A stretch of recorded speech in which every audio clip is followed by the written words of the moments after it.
Week 10 of the fantasy football season. His running back starts at every matchup this week. First matchup Thursday night, AFC West matchup, Vegas Raiders at the Denver Broncos. Ashton Jeanty, a great game last week, finding the end zone. Jeanty, it's been a solid rookie season for the most part. And now with Brock Bowers back in the lineup, it opens up, I believe, the running game a little bit for this Vegas Raiders team. So this week, obviously a tough matchup at the Denver Broncos, but Jeanty, a guy who's going late first, early second in most fantasy leagues, and someone who's been a bell cow all season long. He's a start. J.K. Dobbins, R.J. Harvey are starts for me. Dobbins, he's getting his 15, 18 touches per week for this Denver Bronco team. I know production hasn't always been there, but the touches are there. He's in a good offense. And this week versus a bad defense and Thursday night, usually high scoring, he's a start. R.J. Harvey, unlimited touches over the last few weeks. He's got 4 touchdowns in the last 2 games, so limited touches. Obviously, he's the passing downs and third down back. Even on limited touches, Harvey's shown he could go out there and make plays. I know it's not sustainable, but this week at the Raiders, I think he's still a good option for fantasy owners. Atlanta Falcons at the Indianapolis Colts, 2 stud running backs going head-to-head in this matchup. Bijan Robinson, he had a bad week. In Week 8 versus Miami, that was a game you just throw the tape out. And he bounced back last week, doing a lot in the receiving game. So this week, these international games are usually high-scoring. He's a start. And Jonathan Taylor, after a bad game last week versus a bad Falcon defense, I think he goes out there and he has a great performance after the Steelers bottled him up last week. So he's a start. Cleveland Browns at the New York Jets. Quishon Judkins, he was banged up a little bit with a shoulder injury going into the bye week last week. But so far, early reports are coming out. He's been seen in practice. I think Judkins is going to play in this game. He's a good rookie running back with a lot of talent, and this New York Jet run defense hasn't been good all season long. So if Judkins is in, he's a start, and if Judkins is out by a change of status or gets hurt in practice, Dylan Sampson will step in and be the starting running back for this Brown team. And Sampson, we know he's got good receiving skills out of the backfield. In between the tackles, haven't seen much out of him yet in his NFL career, but like I said, if Judkins is out for some reason, if an injury reoccurs here, he would start. Breece Hall will start for this New York Jet team. It's been an up and down season for Breece Hall. We know there's a possibility he might get traded at the deadline, but as of now, we still with the New York Jets as Breece Hall. Had a good game a few weeks ago before the bye at Cincinnati, going over 100 yards and finding the end zone twice. And he's a dual threat out of the backfield. Isaiah Davis, the last few weeks, he's been getting touches, and he had a nice game as well with Cincinnati. But Cincinnati, we know the worst defenses in the league, where running backs all season long have gone out there and put up numbers. So this week, in a tougher matchup, only Hall I would trust as a start out of this backfield. New Orleans Saints at the Carolina Panthers. Alvin Kamara disappeared last week. He was non-existent, 0.70 fantasy points. So Kamara, I think, for all the times catching up to him. Obviously, he's on a team where they're trailing early and often. They're not going to run the ball, even though Alvin Kamara has been one of the best receiving backs in the league over the last 5 seasons, even though this year that part of his game has been non-existent. So this week, at best case, he's a fringe option, but also as well, there's a slight possibility he could get traded as well. Now to the Panthers, Rico Dowdle, he's the man over there in the backfield. And this Panther team should have just stuck with Dowdle going back weeks ago when Hubbard was out. To have 2 games over 200 yards from scrimmage for Rico Dowdle in Week 5 and Week 6. And then Hubbard coming back in Week 7, and they were split. And then finally, head coach Canales, he just said Rico Dowdle's going to get the touches, and we saw what he could do in the upset victory at the Packers last week. 25 carries, 130 yards, and 2 touchdowns. He's been one of the better backs in fantasy football this season, Rico Dowdle. He's a workhorse. Last year, he did have 1,000 yards with the Cowboys. And for this Carolina Panther team to bring him in on a 1-year deal and put up the numbers he's putting up, and this week in a slam dunk matchup versus Saints, he's a must start. And Chuba Hubbard, like I said, the work hasn't been there for Hubbard. He's a guy that's almost droppable now for fantasy owners, where he's nothing more than a handcuff. Like I said, Rico Dowdle got a full work, 25 carry ball game last week at the Saints. So Hubbard to sit, New England Patriots at the Tampa Bay Buccaneers. Ramondre Stevenson, if he plays, and Trevion Henderson, they'll be splitting in this backfield for this Patriot team. And all these backs are fringe options. Terrell Jennings, he'll be getting a role in this offense again if Stevenson's out. Had 45 total yards and a touchdown last week was Jennings. And Trevion Henderson, I thought he looked good at times as well in that game versus the Falcons. So this week at Tampa Bay, it could be a high-scoring game. But this backfield week in and week out in New England is just tough to trust anyone. And obviously, it's a situation for fantasy owners you don't really want to be part of. So all these guys, depending if it's Stevenson and Henderson or Henderson and Jennings, are fringe options. Now to the Bucks, Bucky Irvin, he's been out multiple weeks now with multiple injuries with the ankle and his shoulders, Bucky Irvin. But now coming off a bye week, I think there's a possibility he could play in this game. So Bucky Irvin, he was off to a good start early in the season. He was the bell cow, getting majority of the touches in that backfield. But Rachaad White has filled in most of these games pretty well out of the backfield for this Tampa Bay Buck team. But if Bucky's back, he's a start. And if he's not, Rachaad White in this matchup is a start, where obviously he's one of the better receiving backs out of the backfield and obviously can handle a workload. We've seen it for multiple weeks now. Baltimore Ravens at the Minnesota Vikings. Derrick Henry, he's back to form over the last few weeks here. And this offense and team's getting healthy, and they're starting to put points on the board. So Henry last week over 100 yards. Easy work it was for him at the Miami Dolphins. This week an okay matchup at the Minnesota Vikings, even though we saw them bottle up Jahmyr Gibbs in last week's ball game. But Derrick Henry in this offense, it's been a perfect match. And I think this week in Minnesota, even though they're a good run defense, he's a start. Aaron Jones, he's got an AC joint sprain with his shoulder. We'll see if he plays in this game. And if he does, he'll be a start for me. Aaron Jones, he looked good. He had some burst in last week's ball game in the upset victory at the Lions, including a 56-yard run in that game, and made some plays catching the football out of the backfield. But to me, I don't know if he's going to play as Jones. And Jordan Mason last week, he had a mediocre ball game for this Minnesota Viking team. And Jordan Mason, the thing with him, he's a guy that he needs about 15, 20 touches to really get going. We saw last season with the 49ers when McCaffrey was out pretty much the whole year. He filled in and he was playing great football. And in the middle of those ball games, he would wear defense out. So like I said, if Mason could get 20, 25 touches a game, I think this guy could put up big numbers. And this week versus a bad Baltimore run defense that gives up the 5th most fantasy points to running backs on the season, Mason will be a start either way, I think, in this one. Buffalo Bills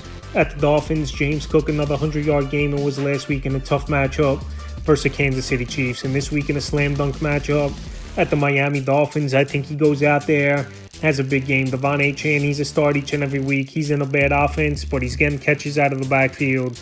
In between the tackles, he's making plays. Obviously, he's Devon Achane, and they use him all over the field, is this Miami Dolphin team. So no matter the matchup, all season long, he's delivered pretty much 15 or more fantasy points weekly in PPR leagues. New York Giants at the Chicago Bears. Tyrone Tracy, Devin Singletary, pretty much a 50-50 split in that backfield, where Tracy's more of a receiving back for this New York Giant team, and Devin Singletary more in between the tackles, where Singletary did look like the better running back in that game in Week 9 versus the 49ers. But both these guys, even in a decent matchup at the Bears, are fringe options. DeAndre Swift, we'll see if he plays in this game. He was out with a groin injury, and I think there's a good possibility they might sit him out one more week till he almost gets 100% healthy and just go with Monangai. We saw Monangai last week have a monster game, 26 carries, 176 yards on the ground at the Cincinnati Bengals. So Monangai, he's shown he could handle a full workload and some in that ball game at Cincinnati. Physical rookie in between the tackles,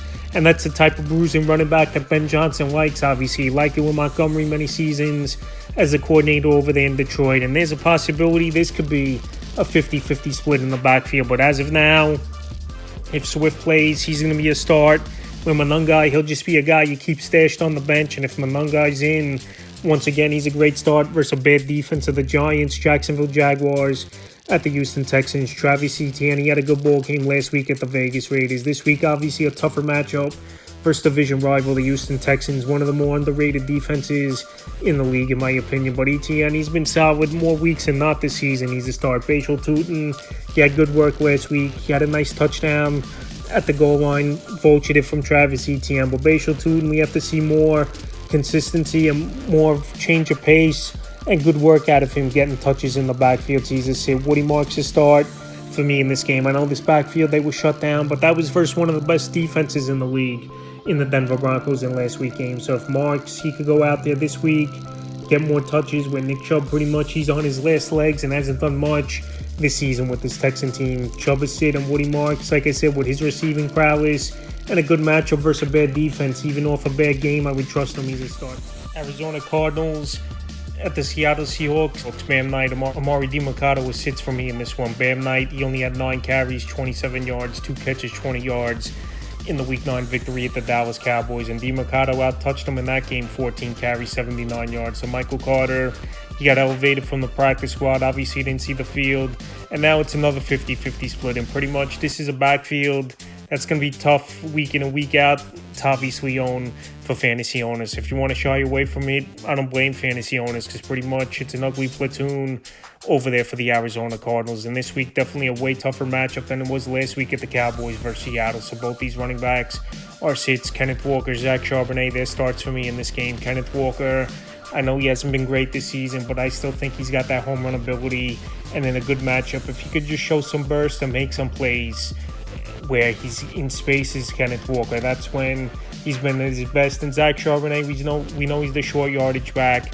We know he's going to get goal line touches as well, where Walker's going to be more the receiving back. But I think these two running backs could go out there this week in a matchup versus Cardinal defense that hasn't been good versus the run all season long and make things happen. So they both starts. Detroit Lions at the Washington Commanders. And there's Jahmyr Gibbs. We haven't seen Gibbs bottled up like that in a long time, it seems like. So last week he didn't get anything going. It was Jahmyr Gibbs. It was an off game. Minnesota planned to stop him and sell out on the run in that game. But this week, great matchup with the Washington Commanders. Their defense really can't stop anyone. Teams are putting a lot of points on the board versus them. So Gibbs and David Montgomery, I would fire him up in the lineup. Monty last week had the better game than Gibbs. He found the end zone, was physical in between the tackles. And this week here, both these running backs, I don't see Washington stopping them at all in this game. Bill Krosky-Merritt, Chris Rodriguez, it's Krosky-Merritt pretty much the last couple of weeks. We haven't seen anything here from Krosky-Merritt in the backfield. He can't catch the football out of the backfield.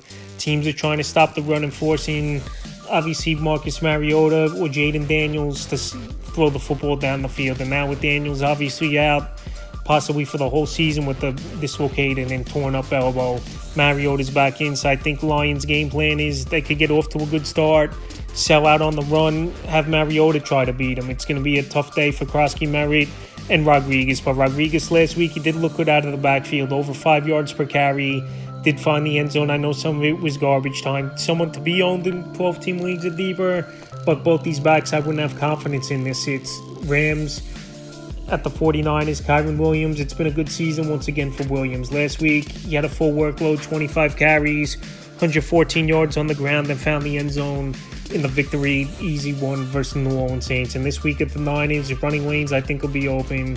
Kyren Williams, he could do a little bit of everything, catch the football out of the backfield if you need him to.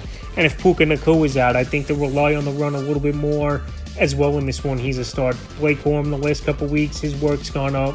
Last week, 13 carries. A couple weeks ago, in that overseas game versus the Jaguars, he had 11 touches in that game. But the thing with Corum, both those ball games were blowouts where the Rams were up multiple scores, where he came in the second half and got the touches. So we'll see this week how the touches go. Christian McCaffrey said it all season long. As long as he's healthy, he's one of the best, if not the best running back in fantasy football. And once again, last week he put on a show in that ball game at the New York Giants. And this week versus division rival, the Rams, obviously a must-start. Sunday night, Pittsburgh Steelers at the Chargers. Jaylen Warren, it's been a solid season for him in this offense. And Aaron Rodgers likes Jaylen Warren a lot. Kenneth Gainwell, we saw some flashes from him early in the season.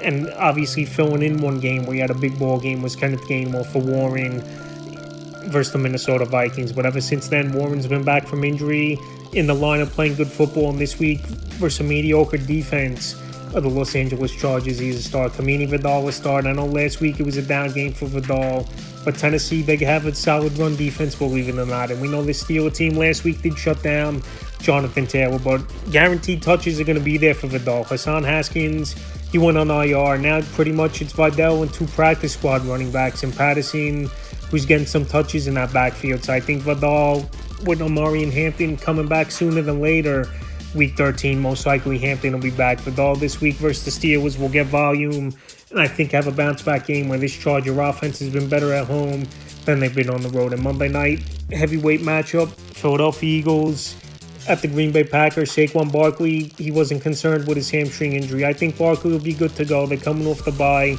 Like I said, he didn't think it was anything major. He had the couple weeks off now with Saquon. And this is a tougher matchup, and Barkley this season hasn't been great, but he did have a breakout game versus former team at the Giants in Week 8, going at 150 yards in that one, finding the end zone. And this week in Bay, he's a start. And if Barkley's out by some chance with the hamstring injury, Tank Bigsby, we saw him in that game in Week 8 come in relief, and he had 9 carries, 104 yards in that one, where we saw Bigsby last season have some big games with the Jaguars. And now to the Packers, Josh Jacobs. It's been a great season for him.